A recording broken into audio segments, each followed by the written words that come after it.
নমস্কাৰ বন্ধুসকল, আকৌ এবাৰ আপোনালোক সকলোকে স্বাগতম জনাইছোঁ মোৰ ইউটিউব চেনেল আৰ কে চাৰ্কি ক্লাছলৈ। তো আজি আমাৰ এই ভিডিঅ'টো ADRE 2.0 যোনটো ৰিজাল্ট ঘোষণা কৰা হৈছে SLRCৰ ফালৰ পৰা, সেই ৰিজাল্টৰ ওপৰতে বেছ কৰি ভিডিঅ'টো হ'ব।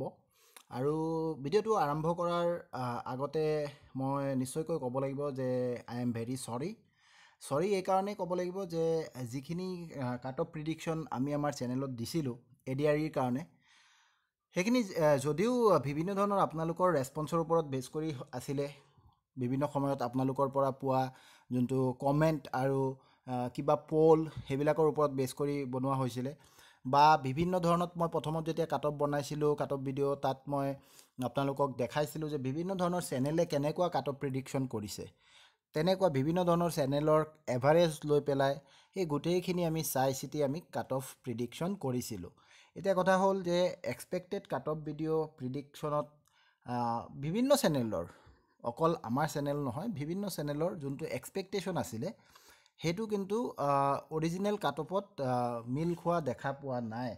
কাৰণ কি, এইবাৰ আনএক্সপেক্টেডলি হাই গৈছে কাট অফ, এইটো সকলোৱে মানি আছে। আনএক্সপেক্টেডলি হাই গৈছে আৰু সেইকাৰণে মেক্সিমাম চেনেলৰ কাট অফ প্ৰিডিকশ্যনটো ভুল হৈ গৈছে। তো আমাৰ কিছুমান কাট অফ আমাৰ ভুল হৈছে, কিছুমান কাট অফ শুদ্ধও হৈছে। কিন্তু যি কি নহওক, যদি আমি এটা এক্সপেক্টেশ্যন আমি ৰাখিছিলোঁ, তো সেইটো হোৱা নাই। সেই গতিকে মই ভাবোঁ যে মই চৰি বুলি ক'ব লাগে আপোনালোকক। আৰু এই ভিডিঅ'টোত আপোনালোকে কি পাব তাত আপোনালোকে চাই লওক যে আমি এতিয়া যিসকলে পাছ কৰিছোঁ, যিসকল কেণ্ডিডেটে এই প্ৰথম ষ্টেজটো ক্লিয়াৰ কৰিব পাৰিছে, তেওঁলোকে কি কৰিব লগা আছে, বা পাছ নকৰাসকলেনো কি কৰিব লগা আছে, কিবা কাৰণত আমি RTI কৰিব লাগিব নেকি, বা RTI কৰিব পাৰি নেকি, সেইবিলাক আমি আলোচনা কৰিম। তাৰপিছত এই ভিডিঅ'ৰ জৰিয়তে চৰকাৰলৈ আমাৰ এটা বিশেষ অনুৰোধ থাকিব, আৰু সাক্ষাৎকাৰ বা স্কিল টেষ্ট কেতিয়া হ'ব, কিদৰে হ'ব, কি কৰিব লাগিব, সেইবিলাকৰ বিষয়টো আমি আলোচনা কৰিম। তো বন্ধুসকল, আকৌ এবাৰ কৈ আছোঁ যে উই আৰ ৰিয়েলি ভেৰি চৰি। যদি আপোনালোকে আমাৰ ভিডিঅ' চাই পেলাই এটা আশা আপোনালোকৰ মনত হয়তো আহিছিল, কাট অফ এটা আপোনালোকে ধাৰণা কৰিব পাৰিছিলে, কিন্তু সেইদৰে যদি হোৱা নাই, সেইদৰে নোহোৱাৰ কাৰণে এতিয়া আপোনালোকৰ নিশ্চয় মনটো ভাঙিছে। সেইকাৰণে মই চৰি বুলি কৈছোঁ। কিন্তু এটা কথা কি, আমাৰ ভিডিঅ'খিনিত বা যিকোনো চেনেলৰ ভিডিঅ'খিনিত সেইখিনি কিন্তু এক্সপেক্টেড কাট অফৰ ভিডিঅ'ই আছিলে। সকলোৱে কিন্তু এই কথাটো কৈছিলে যে এই ভিডিঅ'ত আমি এক্সপেক্টেড কাট অফৰ বিষয়ে আলোচনা কৰিম, অফিচিয়েল বা অৰিজিনেল কাট অফৰ বিষয়ে আলোচনা কেতিয়াও কৰিব নোৱাৰোঁ। কাৰণ কি, অফিচিয়েল কাট অফটো কেনেকুৱা হ'ব সেইটো এতিয়া যেনেকৈ ৰিজাল্ট ঘোষণা হৈ গ'ল, এতিয়াহে মানুহে ক'ব পাৰিব। কাৰণ কোন কেণ্ডিডেটে কেনেকুৱাকৈ পৰীক্ষা হলত বহি তেওঁ কৰি আহিছে, সেইটো ইউটিউবাৰ এজনে বা যিকোনো টিচাৰ এজনে নাজানে। তো এতিয়া ধৰি লওক, কিছুমান কেণ্ডিডেটৰ লগত আমি প্ৰত্যক্ষভাৱে যোগাযোগ কৰিব পাৰিছিলোঁ, লগ ধৰিব পাৰিছিলোঁ, তেওঁলোকৰ পেপাৰ কেনেকুৱা গৈছে এনালাইচিছ কৰিব পাৰিছিলোঁ। কিন্তু সেই বুলিতো আমি ধৰি লওক ইমান লাখ কেণ্ডিডেটৰ লগত আমি কথা পাতিব পৰা নাই। গতিকে সেই এটা মিছমেচ এটাত সেইকাৰণে হৈ যোৱা পৰিলক্ষিত হৈছে। আৰু এনেকুৱাও কিছুমান বেমেজালি দেখা গৈছে যে কিছুমান ষ্টুডেণ্ট আছে মোৰ, তো তেওঁলোকে কৈ আছে যে তেওঁলোকে যোনটো পৰীক্ষা দি আহিছিলে, তেতিয়া তেওঁলোকে যিমান মাৰ্ক পাব বুলি ভাবিছিলে, কাট অফ তাতকৈ 2-4 মাৰ্ক কম আছে, তথাপি তেওঁলোকৰ কোৱালিফাইড অহা নাই। নাহাৰ কাৰণটো কি? দুটা হ'ব পাৰে, যে কিবা বেমেজালি হ'ব পাৰে, বা এইটোও হ'ব পাৰে যে তেওঁলোকে ৰেছপন্স যোনটো দিছিলে, OMR যোনটো ফিল আপ কৰিছিলে, তাত কিবা ফিল আপ কৰোঁতে ভুল কৰিছে, এইটোও হ'ব পাৰে। তো এইবিলাক গোটেইখিনি বিষয় লৈ আলোচনা কৰিম। আপোনালোক ভিডিঅ'টো চাই থাকক। পাছ কৰাসকলেও চাওক, পাছ নকৰাসকলেও চাওক। আপোনালোকৰ কাৰণে ফিউচাৰ প্লেনো মই এই ভিডিঅ'টোৰ জৰিয়তে আপোনালোকক বুজাই দিবলৈ চেষ্টা কৰিম। তো বন্ধুসকল, প্ৰথম কথাটো হ'ল কাট অফ। এইটো আছিলে কাট অফ লিষ্টটো। এইটো আমাৰ আছিলে HSLC আৰু যোনটো আমাৰ ক্লাছ 8, ডেট মিনছ HSLC,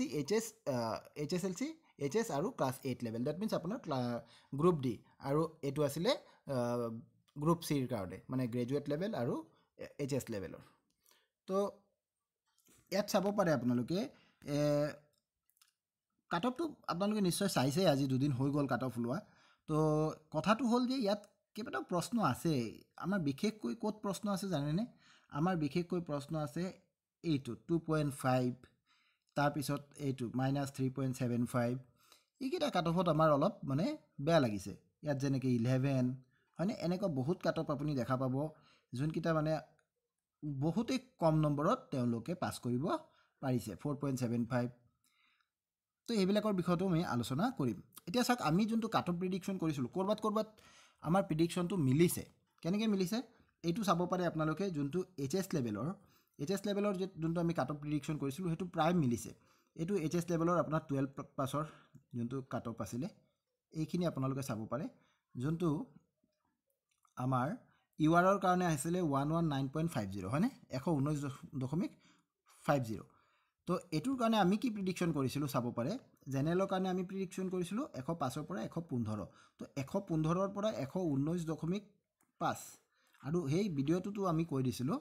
যে এইটো আকৌ অলপ প্লাছ মাইনাছ হ'ব পাৰে হয়নে নহয় গতিকে আমি মোটামুটি কাট অফটোতকৈ বেছি দূৰত নাই ওমেন্সৰ কাৰণে চাওক ওমেন্সৰ কাৰণে কিমান আহিছে ৰিজাৰ্ভ ফৰ ওমেন 110 আৰু আমি কি দিছিলোঁ 110 সেইটো মিলিছে নেক্সট আপুনি চাব পাৰে যে এইটো আছিলে OBC হয়নে OBCৰ কাৰণে কিমান আহিছে OBCৰ কাৰণে আমাৰ আহিছে 113.50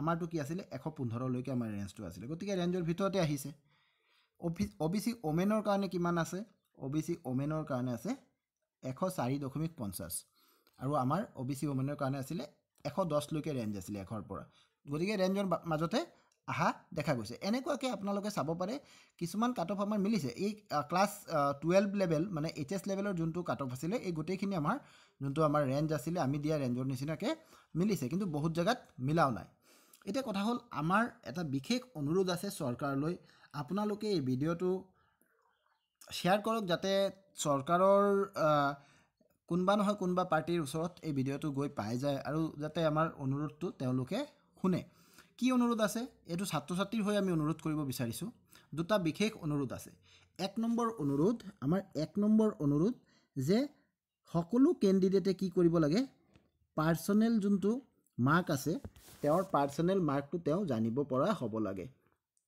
তেওঁ কিমান মাৰ্ক পালে কাট অফটোতো বাৰু ঠিক আছে কাট অফটো এজ এ হোল গোটেইখিনি কেণ্ডিডেটৰ কাৰণে ইমান নম্বৰ কাট অফ গৈছে সেইটো তেওঁলোকে লগে লগে ডিছক্ল'জ কৰাৰ কাৰণে আমি SLRCক ধন্যবাদ জ্ঞাপন কৰিছোঁ যে তেওঁলোকে কাট অফটো দি দিছে কিন্তু এজন কেণ্ডিডেটে পাৰ্চনেলি কিমান মাৰ্ক পাইছে সেই মাৰ্কটো শ্ব' কৰিব লাগে এই যে আমাৰ যোনটো ৰিজাল্ট শ্বীট ওলাইছে তাত কোৱালিফাইড ইয়েছ অৰ ন' লিখি দিছে হয়নে ইয়েছ আছে বা ন' আছে তাৰ লগতে তেওঁলোকে কিন্তু মাৰ্কটো দি দিব পাৰে এইটো খুব এটা ডাঙৰ কথা নহয় যোনটো আমি SSC বা ৰেলৱে RRB IBPS বা যিকোনো ধৰণৰ কম্পিটিটিভ এক্সামছ নেশ্যনেল লেভেলত হয় সেইবিলাকত কিন্তু আমি মাৰ্ক পাই যাওঁ হয়নে তো মাৰ্কটো তেওঁলোকে দি দিব লাগে মাৰ্কটো দি দিলে কি হয় এজন কেণ্ডিডেটে যেতিয়া এটা পৰীক্ষাৰ কাৰণে প্ৰিপাৰেশ্যন কৰিছিলে তেওঁ কিবা কাৰণত 2-1 নম্বৰ 5 নম্বৰৰ কাৰণে ৰখি যাব পাৰে তেওঁ তেতিয়াহ'লে উৎসাহ এটা পাব যে মই 2 নম্বৰৰ কাৰণে ৰখি গৈছিলোঁ মই নেক্সট ইয়াৰ কাৰণে প্ৰিপাৰেশ্যন ভালকৈ কৰিম অন্ততঃ তেওঁ নিজকে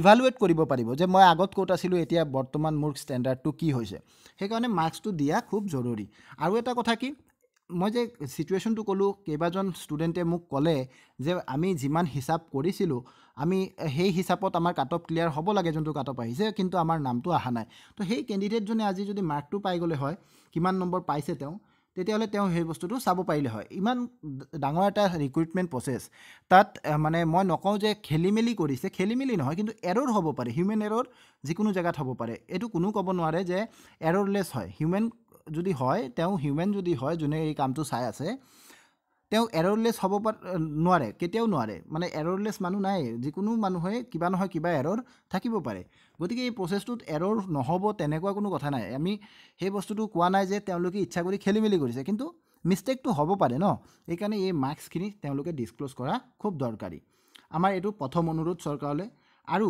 আমাৰ 2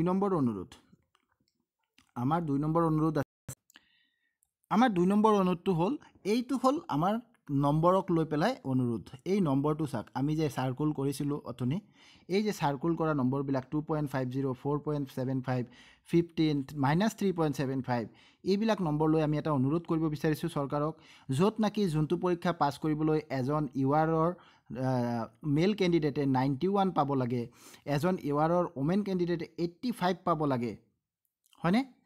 তেনেকুৱাকৈ আপোনালোকে নম্বৰবিলাক যেতিয়া ছেট কৰে তেতিয়া এটা এনেকুৱা কাট অফ য'ত নেকি মাইনাছত গৈ আছে। মাইনাছত যোৱা মানে কি? কোনো পাছ কৰা নাই, হয়নে? পাছ কৰা নাই মানে কোনো নম্বৰেই পোৱা নাই, চব মাইনাছতে পাইছে। সেই মাইনাছত পোৱাৰ ভিতৰত কোনোবাই হয়তো -5 পাইছে, কোনোবাই -10 পাইছে। সেই তাৰে ভিতৰত এওঁ মানে যোনে এইটো কাট অফ পাইছে তাৰমানে তেওঁ মাইনাছত কমকৈ পাইছে, বাকীবিলাকে মাইনাছত বেছিকৈ পাইছে। তাৰমানে মাইনাছত কেতিয়া হ'ব? ধৰি লওক কেণ্ডিডেট এজনে 100টা কুৱেশ্যন তেওঁ কৰি আহিছে, তাৰে ভিতৰত তেওঁৰ 10টা কুৱেশ্যন ৰাইট হৈছে, 90টা কুৱেশ্যন ভুল হৈছে। তেনেকুৱা হ'লে তেওঁ মাইনাছত গুচি যাব, হয়নে? যদি প্ৰতি 4টাত যদি ধৰি লওক 1 নম্বৰকৈ কাটে, তেতিয়াহ'লে সেই হিচাপত তেওঁ মাইনাছত গুচি যাব। তাৰমানে কি? তেওঁ সেই কেণ্ডিডেটজনে এটা পজিটিভ নাম্বাৰো তেওঁ স্ক'ৰ কৰিব পৰা নাই আৰু তেওঁ চাকৰি পাবলৈ যোগ্য হৈ গৈছে। তো এইকাৰণে আমি চৰকাৰক অনুৰোধ কৰিব বিচাৰোঁ যে এটা মিনিমাম নাম্বাৰো থাকিব লাগে। ছাবজেক্টটোৱে মিনিমাম নাম্বাৰ, কমচে কম আপুনি 20 দিয়ক। যদি এটা 100 মাৰ্কৰ কুৱেশ্যন পেপাৰত এজন কেণ্ডিডেটে 20 মাৰ্ক যদি ছিকিউৰ কৰিব নোৱাৰে, বা আপুনি 15 দিয়ক, কিবা এটাতো দিয়ক, এটা মিনিমাম মাৰ্ক দিয়ক যে যদি আমাৰ কোনো কেণ্ডিডেটে 15 মাৰ্ক ছিকিউৰ কৰিব নোৱাৰে তেন্তে আমি সেই পষ্টখিনিক ভেকেণ্ট বুলি ৰাখি দিম আৰু সেই পষ্টখিনি আমি আকৌ অহাবাৰ যেতিয়া ৰিক্ৰুইটমেণ্ট হ'ব তেতিয়া তাৰ লগত আমি মাৰ্জ কৰি আকৌ নতুনকৈ এডভাৰটাইজ কৰিম। সেইটো চৰকাৰলৈ আমাৰ এটা অনুৰোধ। এটলিষ্ট এটা মিনিমাম মাৰ্কছ দিয়ক। আগত আমি দেখা পাইছোঁ যে ক'ৰবাত কি হয়, এটা এডভাৰটাইজমেণ্ট দিয়াৰ পিছত তেনেকুৱা এই ছিটুৱেশ্যনটোৰ নিচিনা ছিটুৱেশ্যন হৈ যায় আৰু তেতিয়া লিখি দিয়ে যে ছিলেক্টেড কেণ্ডিডেটজন কি লিখে? Best among the failed candidates. তাৰমানে সকলোৱে ফেইল কৰিছে আৰু ফেইল কৰাৰ ভিতৰত যোনে বেষ্ট আছিলে তেওঁক চাকৰিটো দিয়া হয়। এইটো এটা কথা হ'ল নেকি? এইটো এটা আজিৰ দিনত এইটো মানিব পৰা কথা হয় নেকি? চৰকাৰে ইচ্ছা কৰিলে এই বস্তুটো ঠিক কৰিব পাৰে। এতিয়া বহুতে ক'ব ৰিজাৰ্ভেশ্যনৰ কাৰণে পাইছে। নহয়, ৰিজাৰ্ভেশ্যনৰ কাৰণে পাইছে এইটো ঠিক আছে, কিন্তু SLRC যেনেকৈ গঠন কৰিছে এটা এক্টৰ দ্বাৰা যেতিয়া বিধানসভাই এটা এক্ট পাছ কৰে, এটা এক্ট পাছ কৰাৰ পিছত যেতিয়া তেওঁলোকে ৰিফৰ্ম আনে, সেই ৰিফৰ্মখিনিত এই বস্তুটো সোমাই দিব পৰা যায়তো যে আমি ছাবজেক্টটোৱে মিনিমাম মাৰ্ক ৰাখিম।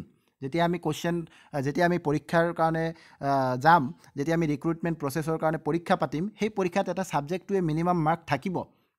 সেই বস্তুটো তেওঁলোকে ইনক্লুড কৰক এতিয়াৰ পৰা। যদি কৰে সেইটো আমাৰ ভাল হ'ব। কাৰণ কি, আপুনি চিন্তা কৰি চাওক, এই মানুহকেইজন যে পাছ কৰিলে তেওঁলোক ক'ত যাব? এই কেণ্ডিডেটসকল যিসকলে চাকৰি পাব তেওঁলোক ক'ত যাব? অসমৰ বিভিন্ন অফিচত যাব। সেই অফিচে কি কৰিব? পাব্লিক কাম কৰিব, পাব্লিকৰ কাৰণে কাম কৰিব, বিভিন্ন ধৰণৰ কাম কৰিব। কোনোবা PWDত যাব, হয়, কোনোবা চাৰ্কল অফিচত যাব, কোনোবা DC অফিচত যাব, কোনোবা স্কুল এখনত যাব। তো সেই মানুহকেইজন পাব্লিকৰ কাৰণে কাম কৰিব আৰু পাব্লিকৰ কাৰণে কাম কৰিব যাওঁতে যদি আমি কেণ্ডিডেটসকলক এনেকৈ ছিলেক্ট কৰোঁ যে যোনে নাকি ক'ব লাগিব যোগ্যতাই নাই, হয়নে নহয়? যোগ্যতা নাই বুলি ক'ব লাগিব। আজি কোনোবাই মোক বেয়া পালে বেয়া পাওক, কিন্তু মই ক'ব লাগিব কথাটো যে তেওঁলোকৰ যোগ্যতাই নাই। তেওঁলোকে যদি এটা পজিটিভত মাৰ্কেই কেৰি কৰিব পৰা নাই, ডেট মিনছ তেওঁ 1ও পোৱা নাই, 100ৰ ভিতৰত 1 পোৱা নাই, 150ৰ ভিতৰত 1 পোৱা নাই, বা যিমান আছিলে নম্বৰ টোটেল নম্বৰৰ ভিতৰত 1 নম্বৰো পোৱা নাই, মাইনাছত পাইছে। সেই মানুহজনক আপুনি পাব্লিকৰ কাম কৰাৰ কাৰণে দিব, তেতিয়াহ'লে পাব্লিকৰ কামখিনি ভালদৰে হ'ব জানো? কেতিয়াও নহয়। সেই কমিউনিটিৰ পৰাই আহক, যোনটো কমিউনিটিৰ ৰিজাৰ্ভেশ্যন আছে সেই কমিউনিটিৰ পৰাই আহক মানুহজন, তেনেকেই তেওঁ চিলেকশ্যন পাওক। এইবাৰ পোৱা নাই, অহাবাৰ পাওক, কিন্তু এটলিষ্ট কমচে কম তেওঁ মিনিমাম মাৰ্ক এটাটো কেৰি কৰক। সেই বস্তুটো মই চৰকাৰক আবেদন কৰিম আৰু আপোনালোকেও এই বস্তুটোৰ কাৰণে কি কৰিব পাৰে? চৰকাৰক লিখিব পাৰে, ক'ৰবাত জনাব পাৰে, বিভিন্ন কমেণ্ট বক্সত কমেণ্ট কৰিব পাৰে। আজিকালি চৰকাৰ আমাৰ হাতৰ ওচৰতে আহি গৈছে, চৰকাৰ বহুত দূৰত থকা নাই আজিকালি, হয়নে? আমি যেনেকৈ ফেচবুক লাইভবিলাক আমি পাই থাকোঁ আমাৰ অনাৰেবল CM ছাৰৰ পৰা, তাতো আপোনালোকে কমেণ্ট কৰিব পাৰে। তেওঁ নিজে নপঢ়িলেও তেওঁৰ টীমে নিশ্চয় পঢ়িব। এই বস্তুবিলাক ৰেইজ কৰক, এই কনচাৰ্ণবিলাক ৰেইজ কৰক আপোনালোকে। তো আমাৰ দুটা অনুৰোধ থাকিল, এটা পাৰ্চনেল মাৰ্ক আৰু এটা কি minimum mark to qualify the exam. Minimum marks to qualify in exam, হয়নে? আমি যেতিয়া ক্লাছ 10ৰ তলতো আছিলোঁ, স্কুলত যেতিয়া পঢ়িছিলোঁ আমি, তেতিয়াওতো এটা আমাৰ মিনিমাম মাৰ্ক থাকে, 30% মাৰ্ক আমি কেৰি কৰিব লাগে। তো এতিয়া আমি এটা ৰিক্ৰুইটমেণ্ট প্ৰচেছত মিনিমাম মাৰ্ক কিয় নাথাকিব? সেই বস্তুটো আপোনালোকেও চাব। এইটো আমাৰ চৰকাৰলৈ দুটা অনুৰোধ।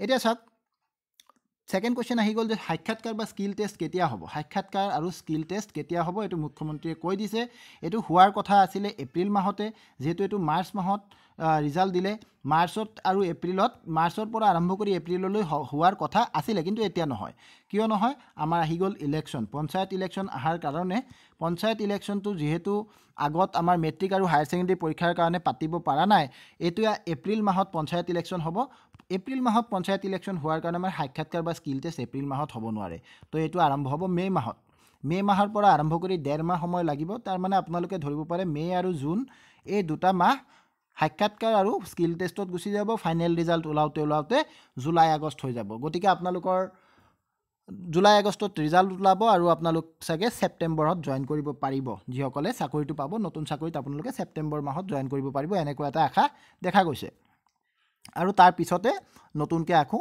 ভেকেঞ্চি ওলাব তো এইটো আপোনালোকে নিশ্চয় এতিয়া ক্লিয়াৰ হৈ গ'ল যে কেতিয়া হ'ব স্কিল টেষ্ট আৰু সাক্ষাৎকাৰ এতিয়া কথা হ'ল আপোনালোকে সাক্ষাৎকাৰ আৰু স্কিল টেষ্ট দেৰিকৈ হ'ব বুলি আপোনালোকে বহি নাথাকিব কিন্তু আপোনালোকে মাথা মাৰিটো দেখিছে নহয় কিমান কেণ্ডিডেটে পৰীক্ষা দিছে কেনেকুৱা কাট অফ গৈছে গতিকে যিকেইজনে পাছ কৰিছে আপোনালোকে যিকেইজনে ছেকেণ্ড ষ্টেজৰ কাৰণে কোৱালিফাইড কৰিছে আপোনালোকে কিন্তু এতিয়া এটা দিনো আপোনালোকে নিজৰ কাৰণে খৰচ নকৰিব এটা দিনো আপোনালোকে বেয়াকৈ খৰচ নকৰিব অবাবত খৰচ নকৰিব আপোনালোকে প্ৰতিটো পল এতিয়া আপোনালোকে নিজৰ সাক্ষাৎকাৰ আৰু স্কিল টেষ্টৰ প্ৰিপাৰেশ্যনৰ কাৰণে লগাই দিয়ক এতিয়া চাওক পাছ কৰাসকলে কি কৰিব লাগে এই কথাটো মই কৈ আছিলোঁ যে পাছ কৰাসকলে কি কৰিব লাগে পাছ কৰাসকলে এতিয়াৰ পৰা আপোনালোকৰ ডকুমেণ্টছখিনি আকৌ এবাৰ চাই লওক ডকুমেণ্টছখিনি চব ঠিক আছে নে নাই ঠিক আছে ডকুমেণ্টছখিনি আপোনালোকে প্ৰপাৰ দৰে যেনেদৰে থাকিব লাগে এৰেঞ্জ কৰি লওক 2 নম্বৰ কথা আপোনালোকে প্ৰতিটো দিন আপোনালোকে প্ৰেক্টিছ কৰক কি কৰক প্ৰেক্টিছ কিহৰ কৰিব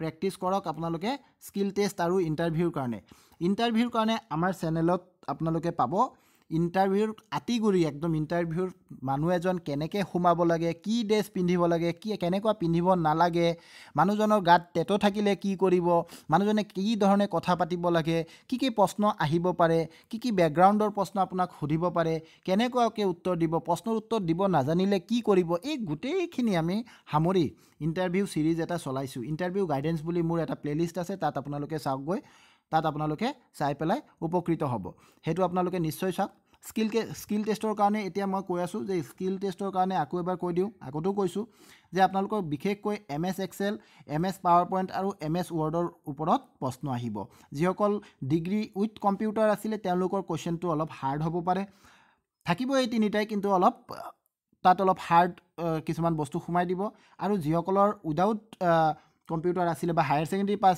যিসকলে কৰিছে গ্ৰুপ চিৰ কাৰণে তেওঁলোকে কিন্তু এই একে প্ৰশ্ন পাব কিন্তু তেওঁলোকৰ অলপ কম টান হ'ব তাৰমানে ধৰি লওক এক্সেলৰ ফৰ্মুলা এক্সেলটো যেতিয়া আপুনি বনাব তাত কিছুমান complicated formula degree with computer থকাসকলৰ কাৰণে দি দিব আৰু যিসকলৰ ডিগ্ৰী উইথ কম্পিউটাৰ নহয় জেনেৰেলৰ কাৰণে তেওঁলোকৰ কাৰণে অলপ less complicated compare to degree with computer less complicated তেওঁলোকৰ কাৰণে কুৱেশ্যনটো দিয়া হ'ব গতিকে পাছ কৰাসকলে এই দুটা কামেই কৰক ডকুমেণ্টছখিনি ৰেডি কৰক প্ৰেক্টিছ কৰক কম্পিউটাৰ টেষ্ট আৰু আপোনাৰ ইণ্টাৰভিউৰ কাৰণে এটা বস্তু আপোনালোকৰ কাৰণে ভাল হৈ গৈছে মই আগতো কৈছিলোঁ কিন্তু বহুতে বাট চাই থাকে যে ৰিটেনটো চাই লওঁ ৰিটেন যদি পাছ কৰোঁ তেন্তেহে ইণ্টাৰভিউৰ কাৰণে প্ৰিপাৰেশ্যন কৰিম তো এতিয়া আপোনালোকে ৰিটেন যিসকলে পাছ কৰিছে আপোনালোকৰ আৰু কিবা লৈ বাট চাই থাকিবলগীয়া অৱস্থাত নাই আপোনালোকে গতিকে আপোনালোকে এতিয়াৰ পৰা প্ৰিপাৰেশ্যন কৰক তাত আপোনালোকে চাব মোৰ ভিডিঅ'বিলাক যদি চাই তাত গম পাব যে ইণ্টাৰভিউত পাছ কৰা এনেকুৱা নহয় যে আপুনি কিবা এটা মুখস্থ কৰি গৈ ইণ্টাৰভিউ পাছ কৰিব পাৰে মুখস্থ কিমান কৰিব পৃথিৱীখনেই মুখস্থ কৰিবলগীয়া আপোনাক যিকোনো বস্তু সুধিব পাৰে তো আপুনি যোনটো পাৰিব সেইটো হ'ল আপোনাৰ লাইফষ্টাইলটো আপোনাৰ যোনটো শৈলী আপোনাৰ যোনটো এটিটিউড সেইটো আপুনি চেঞ্জ কৰিব পাৰিব হয়নে তো সেইটো চেঞ্জ এদিনত নহয় গতিকে আপোনালোকে যে এটা টাইম পালে পঞ্চায়ত ইলেকশ্যনৰ কাৰণে যোনটো টাইম পালে সেই টাইমটো আপোনালোকে কামত লগাওক ধুনীয়াকৈ আপোনাৰ হবিৰ বিষয়ত মই ধুনীয়াকৈ বুজাই দিছোঁ এই ভিডিঅ'বিলাকত কি হবি আপুনি তাত গৈ ক'ব কেনেকৈ ক'ব হবি ক'বনে নক'ব হয়নে যদি আপোনাক হবিটো সুধি দিয়ে কি ক'ব মিছা কথা ক'ব পাৰিনে নোৱাৰি এই গোটেইখিনি মই বুজাই দিছোঁ আপোনালোকে চাবগৈ আৰু এটা কথা মন কৰিব হবিটো আমি নিজে বনাই ক'ব নালাগে হবিটো আমি একচুৱেলি যেনেকৈ কয় যে হবিটো আমাৰ থাকিব লাগে তো এতিয়া আপোনালোকে টাইম পাইছে আপোনালোকে চিন্তা কৰক কি কাম কৰিলে আপোনালোকে ভাল পায় সেই বস্তুখিনি কৰক অলপ কৰিলে সেইটো ৰিফ্লেকশ্যন কিন্তু আপোনাৰ ইণ্টাৰভিউত হ'ব আপুনি ভাবিব পাৰে এটা গ্ৰুপ ডিৰ কাৰণে গ্ৰুপ ডি পৰীক্ষাৰ কাৰণে ইমান চিন্তা কৰিমনে গ্ৰুপ ডি ড্ৰাইভাৰ যিয়ে নহওক আপুনি কাট অফ দেখিলে গম পাব যে কিমান কম্পিটিশ্যন চলি আছে, কি কম্পিটিশ্যনত মানুহবিলাক পৰীক্ষা দিছে, হয়নে? আগত মানুহে ইমান ভাবিব পৰা নাই যে অসমত এনেকুৱা এটা পৰিৱেশ হ'ব। এই যোনটো কাট অফ মই পাইছোঁ, এই কাট অফটো আনপ্ৰেচিডেণ্টেড মই ক'ম। অসমতো এনেকুৱা কাট অফ দেখা নাই, মই নেশ্যনেল লেভেলতো এনেকুৱা টাফ কাট অফ মই দেখা নাই। গতিকে চাব লাগিব আপোনালোকে এতিয়া যিখিনি মাৰ্ক স্কিল টেষ্ট আৰু ইণ্টাৰভিউত আছে সেই গোটেইখিনি কেৰি কৰাৰ চিন্তা কৰক। এতিয়া আপুনি পাছ কৰিছে পৰীক্ষা, চাকৰি পাই যোৱা নাই, 1:2 মাতিছে, তাৰমানে 100টা পোষ্ট থাকিলে 200টা মানুহক মাতিছে। তো এই 200টা মানুহৰ ভিতৰত তাতকৈ বেছি মাতিছে, কাৰণ কাট অফৰ লাষ্ট যোনটো নাম্বাৰ আছে সেই নাম্বাৰটো ধৰি লওক ক'ৰবাত কাট অফ গৈছে 119, তো 119 পোৱা গোটেইখিনি কেণ্ডিডেটক কিন্তু মাতা হৈছে। সেই কথাটো মই আগতেই কৈছিলোঁ, এইটো মই 3 মাহ আগত কোৱা কথা যে অভাৰলেপিং কি হ'ব, সেইখিনি ভিডিঅ' মই গোটেইখিনি দি ৰাখিছোঁ। বহুতে অভাৰলেপিঙক লৈ পেলাই আজি কথা পাতি আছে যে অভাৰলেপিং হৈছে। এতিয়াতো হ'বই, এইটোতো ফাইনেল ষ্টেজ নহয়। আপুনি ধৰি লওক ক'ৰবাত আপুনি ডিগ্ৰী লেভেলো পাছ কৰিছে আৰু HS লেভেলো পাছ কৰিছে। আজি যদি আপোনাক HS লেভেলৰ পৰা বাহিৰ কৰি ডিগ্ৰী লেভেলত দি দিয়ে খালি, আৰু কাইলৈ গৈ পেলাই আপুনি যদি ডিগ্ৰী লেভেলৰ স্কিল টেষ্টত আপুনি পাছ কৰিব নোৱাৰে, তেন্তে কেনেকৈ হ'ব? আপোনাৰ চাকৰি দুয়োটাই গ'ল, হয়নে নহয়? গতিকে এতিয়া অভাৰলেপিঙৰ কথাটো নাহে, অভাৰলেপিঙৰ কথাটো আহিব ফাইনেল ষ্টেজত। সেইটো মই আগতে ভিডিঅ' বনাই আপোনালোকক বুজাই থৈছোঁ, আপোনালোকক গৈ চাব পাৰে যে অভাৰলেপিংটো কেতিয়া হ'ব? ফাইনেল ষ্টেজত হ'ব। যেতিয়া মানুহজন ফাইনেলি ছিলেক্টেড হ'ব তেতিয়াহে তেওঁক এটা পোষ্ট দিয়া হ'ব। বৰ্তমানত কোনোবাই যদি 3টা পাছ কৰিছে 3টাতে থাকিব, 2টা পাছ কৰিলে 2টাতে থাকিব নাম। সেইটো অভাৰলেপিং বুলি নকয়, অভাৰলেপিংটো ফাইনেল ষ্টেজত গৈ হয়। 1 নম্বৰ কথা। 2 নম্বৰ কথা, আৰু এটা কথা, এই যোনটো মই কৈছিলোঁ যে 1.2 ৰেচিঅ'তকৈ বেছি মানুহক মাতা হ'ব। বহুতে কৈছে মোক, আমাৰ CM ছাৰে কৈছে যে ৰিজাল্টৰ কথাও মই কৈছিলোঁ, মাৰ্চত গৈ ৰিজাল্ট দিব, যেতিয়া আগতে ফেব্ৰুৱাৰীৰ কথা চলি আছে। বহুতে কৈছে CM ছাৰে ফেব্ৰুৱাৰীত দিব বুলি কৈছে, আপুনি কিয় মাৰ্চ বুলি কৈছে? তেনেকুৱা কথা। বহুতে কৈছে 1.2 ৰেচিঅ' লিখা আছে, আপুনি কিয় বেছিকৈ দিব বুলি কৈছে? এতিয়া মুখ্যমন্ত্ৰীয়ে কি ক'লে লাষ্টত? যে যেতিয়া আমাৰ যোনটো কাট অফ থাকে, লাষ্ট কাট অফত যদি 100জন মানুহো থাকে, সেই 100জনকে মাতিব লাগিব। সেই গতিকে 1.2 হ'ব, কিন্তু তাতকৈ অলপ বেছি হৈ যাব পাৰে। এতিয়া চাওক, এই কথাটোই ক'ব বিচাৰিছিলোঁ যে কিমান কেণ্ডিডেটে পাছ কৰিছে? 1.2, তাতকৈ অলপ বেছি হ'ব। তাৰমানে 100টা পোষ্ট থাকিলে ক'ৰবাত 200জন বা 210জন মানুহো পাছ কৰিব পাৰে। এতিয়া 200 বা 210জনৰ পৰা যেতিয়া 200জন মানুহৰ পৰা যেতিয়া 100জন মানুহেই ছিলেকশ্যন পাব, ফাইনেল ছিলেকশ্যন, বাকী 100টাৰ মন বেয়া হ'বনে নহয়? গতিকে আপুনি মন বেয়া হ'বলৈ বহি নাথাকিব, আপোনালোকে কি কৰক? প্ৰেক্টিছ কৰক এতিয়াৰ পৰা প্ৰেক্টিছ কৰিলেহে আপুনি সেই 100টাৰ ভিতৰত থাকিব পাৰিব, যিসকলে পাব। এইখিনি হ'ল পাছ কৰাসকলৰ কাৰণে কি কৰিব লগা আছে, সেইখিনি মই ক'লোঁ। আৰু এতিয়া পাছ নকৰাসকলে কি কৰিব? পাছ কৰিব নোৱাৰাসকলে কি কৰিব? এতিয়া যদি আপোনাৰ হাতত অপশ্যন আছে, আৰু আমাৰ লাইফটো আমাৰ চইচৰ ওপৰত নিৰ্ভৰ কৰে। আপোনাৰ লাইফটো কেনেকুৱা হ'ব এইটো আপোনাৰ চইচৰ ওপৰত নিৰ্ভৰ কৰে, বেলেগৰ চইচৰ ওপৰত নিৰ্ভৰ নকৰে। ফৰ এক্সাম্পল, আপুনি এতিয়া কি কৰিব পাৰে? আপুনিতো পাছ কৰা নাই, আপুনি মন মাৰি বহি থাকিব পাৰে। আদাৰৱাইজ আপুনি ভাবিব পাৰে যে মই যে পাছ কৰা নাই, মই ক'ত ভুল কৰিছোঁ যে যি কাৰণে মোৰ পাছ কৰিব মই পৰা নাই, ক'ত মোৰ ভুল আছিলে, সেইখিনি এছেছ কৰক। এছেছ কৰি পেলাই 3.0ৰ কাৰণে আপুনি প্ৰিপাৰেশ্যন কৰক, বেলেগ পৰীক্ষাৰ কাৰণে প্ৰিপাৰেশ্যন কৰক। নট অনলি আপুনি অসমৰ পৰীক্ষাই দিব লাগিব, আপুনি নেশ্যনেল লেভেলত আজি group D, RRB group D কিমান পোষ্ট ওলাইছিলে, সেইখিনিত আপোনালোকে এপ্লাই কৰিব পাৰিলে হয়। হয়তো কৰিছে, নাজানো মই, কৰিব লাগে। RRB NTPC আছে, বিভিন্ন ধৰণৰ পৰীক্ষা, IBPS দিয়ক, যেনেকুৱা পৰীক্ষা নাহক, SSC দিয়ক, SSCত আপোনালোকে এপ্লাই কৰিব পাৰে। ADRE ওৱান এণ্ড অনলি যে এটাই ৰিক্ৰুইটমেণ্ট প্ৰচেছ, তেনেকুৱা নহয়তো। দি থাকক, আৰু দিলে আমি প্ৰতিবাৰ কিবা নহয় কিবা এটা শিকোঁ, হয়নে? কিবা নহয় কিবা এটা শিকোঁ। যেনেকৈ আমাৰ পাকিস্তানৰ ক্ৰিকেট কেপ্টেইনজনে কি কৈ আছে যে আমি, কথাটো তেওঁৰ মিম বনি আছে চব জেগাত, কিন্তু কথাটো এই লাইনটো আপুনি নিজৰ লাইফত ইউজ কৰিব পাৰে। এইটো এটা বেয়া লাইন নহয়, ভাল কথা এইটো, যে আমি কেতিয়াও হাৰি নাযাওঁ, আমি হয়তো জিকোঁ, নহ'লে আমি শিকোঁ। এই কথাটোই কৈ আছে তেওঁ। তো এই বস্তুটো আপুনিও ইউজ কৰিব পাৰে আপোনাৰ লাইফত। আপুনি এইবাৰ হাৰি যোৱা নাই, আপুনি শিকিছে যে কিয় মোৰ ভুল হৈছে, ক'ত মোৰ ভুল হৈছে, এই বস্তুটো আপুনি শিকিছে। শিকিব লাগিব। যোনে শিকিব তেওঁলোকে আগলৈ গৈ এটা এজ পাব, আৰু তেওঁলোকে গৈ পেলাই আগলৈ কৃতকাৰ্য হ'ব পাৰিব। আৰু যোনে নিশিকিব তেওঁ কিন্তু আগলৈ গৈ কৃতকাৰ্য হ'ব নোৱাৰে। তো এইটো হ'ল প্ৰথম কথা, যে আপুনি এতিয়াৰ পৰা প্ৰিপাৰেশ্যন কৰক। ADRE 3.0 মেইন টাৰ্গেট ৰাখক, ADRE 3.0 আহিব, আৰু এইবাৰতকৈ বেছি ভেকেঞ্চি আহিব বুলি আমি ভাবিছোঁ। তো ADRE 3.0ৰ কাৰণে আপুনি কৰক। কোনোবাই যদি পুলিচৰ দিব বিচাৰে তেন্তে আছাম পুলিচতো আহিব, তাতো দিয়ক। টেট আহিব, টেট দিয়ক যদি আপোনাৰ অৰ্হতা আছে। তেনেকৈ আপোনালোকে প্লেন কৰক, এটা দীৰ্ঘম্যাদী প্লেন কৰিব লাগে। ৰিক্ৰুইটমেণ্ট প্ৰচেছটো এনেকুৱা নহয় যে এটা পৰীক্ষাত এপ্লাই কৰিম, তাৰপিছত মই প্ৰিপাৰেশ্যন আৰম্ভ কৰিম, বহুতেতো এডমিট কাৰ্ড ওলোৱাৰ পিছতে আৰম্ভ কৰে। তেনেকুৱা নহয়, আপুনি এটা সময় দি পেলাই আপোনালোকে চেষ্টা কৰিব লাগে যে 2 বছৰ সময় মই নিজৰ পৰা দিম, 2 বছৰত যিমানবোৰ পৰীক্ষা আহিব মই সেইবিলাক দিম আৰু কি হয় ৰিজাল্টটো মই চাব পাৰিম। এতিয়া এই 2 নম্বৰ প্ৰশ্ন আহিছে, RTI কৰিব পাৰি নেকি? RTI কৰিলেনো কি হ'ব? যদি আপোনালোকৰ এনেকুৱা লাগিছে যে মই 120 নম্বৰ পাব লগা আছিলে, কাট অফ গৈছে 119, কিন্তু মোৰ নাম অহা নাই, আপুনি নিজৰ মাৰ্কটো কেনেকৈ চাব পাৰে? আপুনি RTI কৰিব পাৰে। RTI কৰক, RTI কৰি নিজৰ মাৰ্কটোহে আপুনি চাব পাৰিব। বেলেগৰ মাৰ্ক আপুনি চাব ক'লে সেইটোও চাব পাৰে, কিন্তু সেই প্ৰচেছটো দীঘলীয়া হৈ যায়। আপুনি নিজৰ নম্বৰটো চাব পাৰে যে মই কিমান নম্বৰ পাইছোঁ ৰিটাৰ্ণত। RTI কৰিলে আপোনাক তেওঁলোকে বাধ্য জনাবলৈ। গতিকে আপোনালোকে RTI কৰি নিজৰ নম্বৰটো চাব পাৰে। এই চিটুৱেশ্যনটোতো চাব পাৰে য'ত নেকি আপুনি ভাবিছিলে পাছ কৰিব, কাট অফো তেনেকুৱা গৈছে যে পাছ কৰিব লাগে কিন্তু আপোনাৰ নাম অহা নাই, এইটোতো কৰিব পাৰে। বা আপুনি যদি এনেও যদি আপুনি ভাবে যে মোৰ নম্বৰটো মই জানিব লাগে, মই নিজকে এছেছ কৰিবলৈ, যিহেতু চৰকাৰে কি কৰা নাই, নম্বৰটো ডিছক্ল'জ কৰা নাই, গতিকে আপুনি RTI কৰিব পাৰে। তেনেকুৱা যদি 5-10 হাজাৰ RTI এপ্লিকেশ্যন গুচি যায়, চৰকাৰে এনেও কি কৰিব, এনেও তেওঁলোকে মাৰ্কখিনি ডিছক্ল'জ কৰাৰ ব্যৱস্থা কৰিব। এইবাৰ নকৰিলে অহাবাৰ কৰিব। যেনেকৈ চাওক, নিয়মবিলাক চেঞ্জ হয়। আগত যেনেকৈ প্ৰশ্ন কাকত দিয়া নাছিলে যোৱাবাৰ, এইবাৰ এটা পৰীক্ষা হৈ যোৱাৰ পিছত প্ৰশ্ন কাকত দিলে। তো এইবিলাক মানে ৰিজিড নিয়ম নহয়, এইবিলাক ফ্লেক্সিবল নিয়ম হয়, এইবিলাক চেঞ্জ কৰিব পৰা যায়। গতিকে আপোনালোকে RTI কৰি সুধিব পাৰে নিজৰ নম্বৰটো, আপোনালোকক জনাবলৈ তেওঁলোক বাধ্য হয়। তো এইখিনি আছিলে আজিৰ ভিডিঅ'টোত। আপোনালোকে আকৌ এবাৰ মই ক্ষমা খুজিছোঁ যদি আপোনালোকৰ এক্সপেক্টেশ্যন ভংগ হৈছে মোৰ ভিডিঅ' চাই পেলাই, তেন্তে মই নিশ্চয় চৰি বুলি ক'ব লাগিব। কিন্তু আমিও ভবা নাছিলোঁ যে ইমান কাট অফ যাব, সঁচা কথা ক'বলৈ গ'লে। আৰু কেইবাটাততো মিলিছেও বাৰু।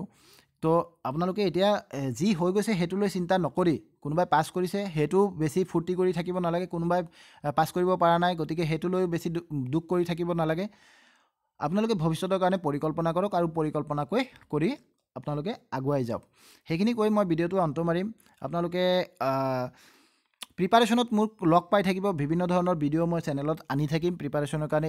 ADRE 3.0 হওক বা এই ADRE 2.0 স্কিল টেষ্ট আৰু ইণ্টাৰভিউৰ ভিডিঅ' হওক, সেইবিলাকলৈ লাগি থাকিম মই। আৰু আপোনালোকেও চেনেলটো চাই থাকিব যাতে আপোনালোকে ভৱিষ্যতৰ প্ৰিপাৰেশ্যনত আপোনালোকক মই হেল্প কৰিব পাৰোঁ। এইখিনি কৈ ভিডিঅ'টো মই অন্ত মাৰিছোঁ। ধন্যবাদ।